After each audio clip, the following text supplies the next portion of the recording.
In this video, I show you how to use this rather nifty cable management gadget to streamline your home entertainment area and reduce your trailing cables.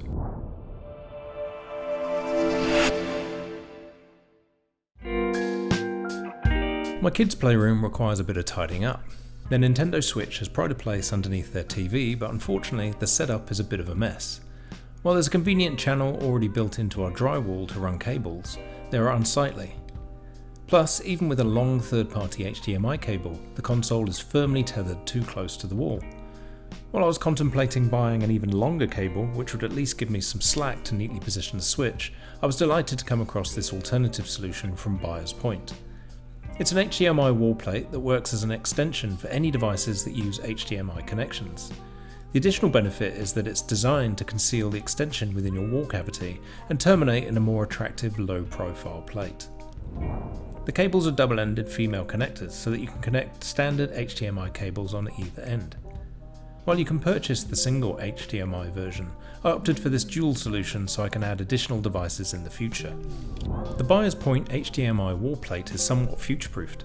Not only will it handle legacy HDMI signals, but providing you're using the correct male cables, it'll also support 8K at 60Hz and 4K at 120Hz for both ports. What's more, the wall plate is compatible with eARC or Enhanced Audio Return Channel if you want to connect more advanced equipment. Installation is very straightforward for added convenience.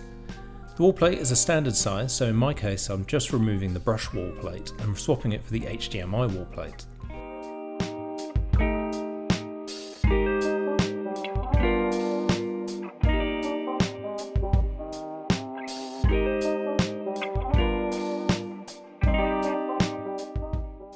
Then, while everything was safely connected, I screwed the wall plate into position and it's done. As mentioned, using the double HDMI wall plate means I can add more devices in the future, should we purchase another console.